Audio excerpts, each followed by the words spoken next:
Victor Wembanyama is leading the Spurs well beyond their preseason expectations from the beginning of this year. It is clear that Victor has taken the next step and is becoming an NBA superstar. Outside of narrowly missing out on the Defensive Player of the Year award last year, I think this year it is Wemby's award to lose, as he seems to be like a lock for it, and now we are already seeing the 21-year-old French national push his way into the MVP conversation. Welcome to MVP Mondays, where every Monday we will be breaking down either a current MVP candidate or a former MVP winner and their story of how they won the league's most prestigious award. For this episode, let's focus on the alien, one of my favorite players in the league, Victor Wembanyama. Paul, no look. Wembanyama punishing Clingan. Wembanyama, the defensive end, is just a show with his rejection. Embiid dumps it down. Sohan swinging. Wembanyama against Ayton, kicks it out. Wembanyama fakes it, now takes it, and makes it to end the first half. And Victor gets right back in the Paul sets up Wemby, his three. Wemby is capping off an absolutely incredible month of basketball. He is averaging about 29 points per game, 10 rebounds, 5 assists, 4.5 blocks on being just literally 2 percentage points short of a 50-40-90 month. That is absolutely insane. That's not just insane, that is basically unheard of. On Christmas Day, he put up a 42-point, 18-rebound performance against the New York Knicks. He put up a 40-point performance against the Hawks, and he put up a 30-point, 10-rebound performance against the Portland Trail Blazers, the 12th time, just the 12th time in the NBA history that this has happened. Victor Wembanyama has been absolutely insane.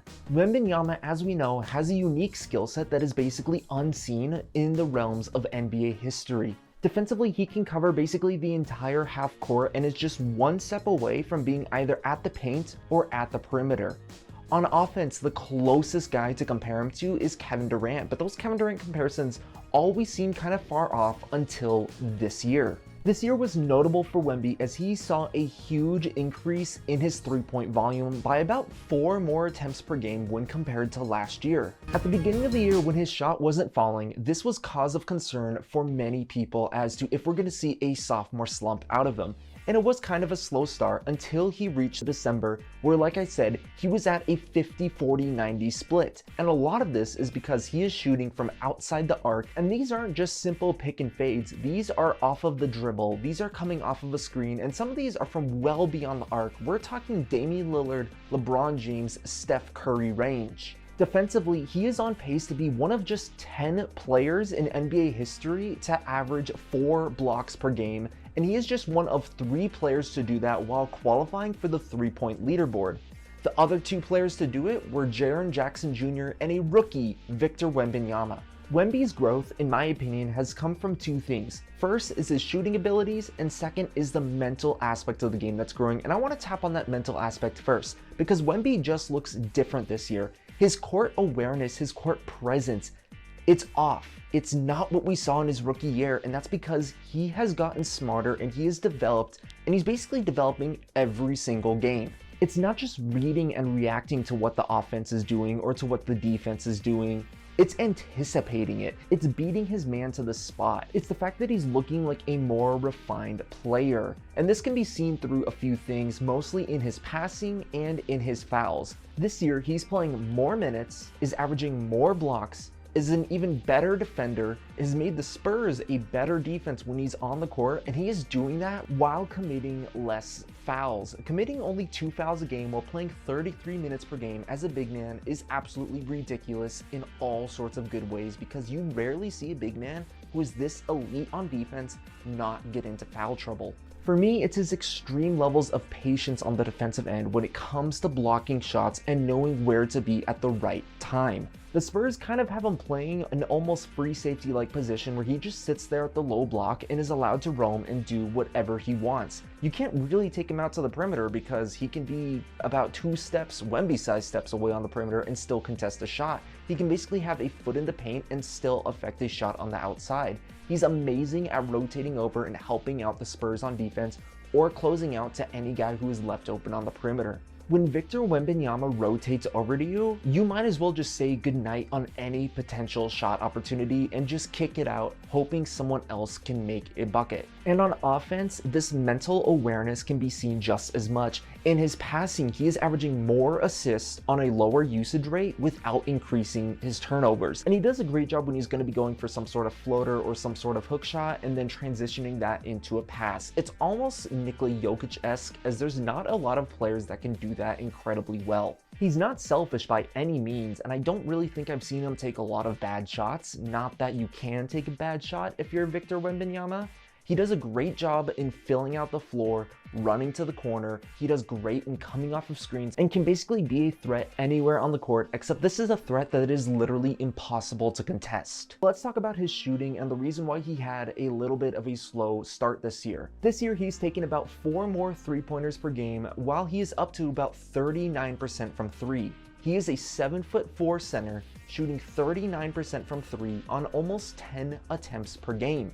Now that these shots are starting to hit and they're hitting at a pretty good rate, we are seeing this entire Spurs offense open up. And shooting from 3 isn't the only spot where we have seen Wembanyama be more efficient. According to Basketball Reference, he is shooting 13% better at the rim and about 10% better from mid-range. While his volume at the rim is down, he is converting much more than what he did last year. He's an 80% shooter at 0 to 3 feet. There's not a lot of guys in the league who are better than that, showing that he is still unstoppable when he is that close to the hoop. He's shooting 47% from mid-range, which is almost Kevin Durant-like numbers, except he is much taller than Kevin Durant. A 47% mid-range shooter really makes him one of the best mid-range shooters in the entire NBA, a shot that he did not have consistently last year. This has put his true shooting percentage up to almost 61%, and I would bet that it is much closer to that, especially for the month of December.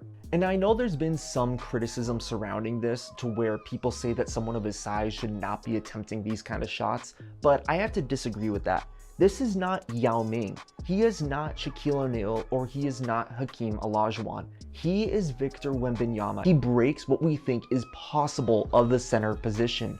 Right now, he still has a pretty skinny frame, and there have definitely been times where he has been bullied around, especially in a few clips where he was denied entry from Anthony Edwards just against the Timberwolves not too long ago. He is not the biggest guy in the world. Of course, he is taller than almost everyone else on the court, but his gameplay is not just that to put you on the low block and back you down till he's under the hoop. He's there to take the shots that nobody else in the world can make. But this season, Wembanyama is proving that there isn't really a single shot that he can't make because he is impossible to contest. And the fact that his mid-range is going down at such an elite rate, that is something that I think defenses are not going to be able to stop. And I think by expanding his range and making defenses have to guard him out there, that is what's opening up the rest of his offensive game. We saw this against the Knicks, where this man is coming off of a double pin down screen. This leaves him open to drive on a bad closeout, or it leaves his teammates open for cuts. And as I mentioned, he has gotten so much better at finding those without turning the ball over. I'm not saying he's no Nikola Jokic when it comes to passing, but Victor Wembanyama definitely is a good passer for his position, and I think he's only going to get better. And stats back up Victor Wembanyama. Going back to the defense, his 4 blocks per game, like I said, is one of only 10 players in NBA history to ever do that. And of everyone on that list, only a few players were able to do that while putting in over a steal per game, like what Wemby is doing. Those players being guys like Kareem, Hakeem Olajuwon, and David Robinson, all of these guys being in their prime. Mind you, Wemby is doing this in his 2nd year. The Spurs defense shows a drastic difference when Wemby is versus when he isn't on the court. We're talking an 8-point difference, which doesn't sound like a lot, but that's the difference between a bottom 4 defense and a top 6 defense,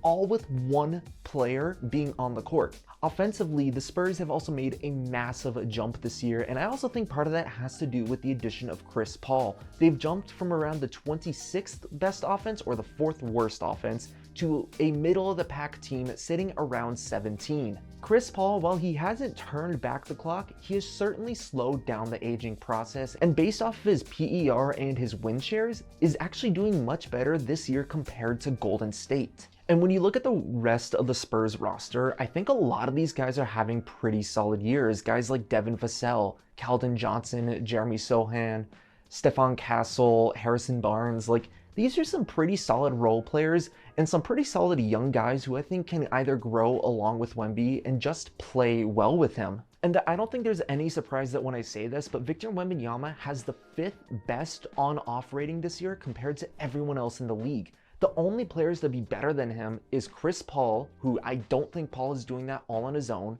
Shai Gilgeous-Alexander, Christian Braun, and Nikola Jokic. And if we take out 2 of those guys that are basically role players, he is basically top 3 when it comes to on-off ratings in the entire NBA.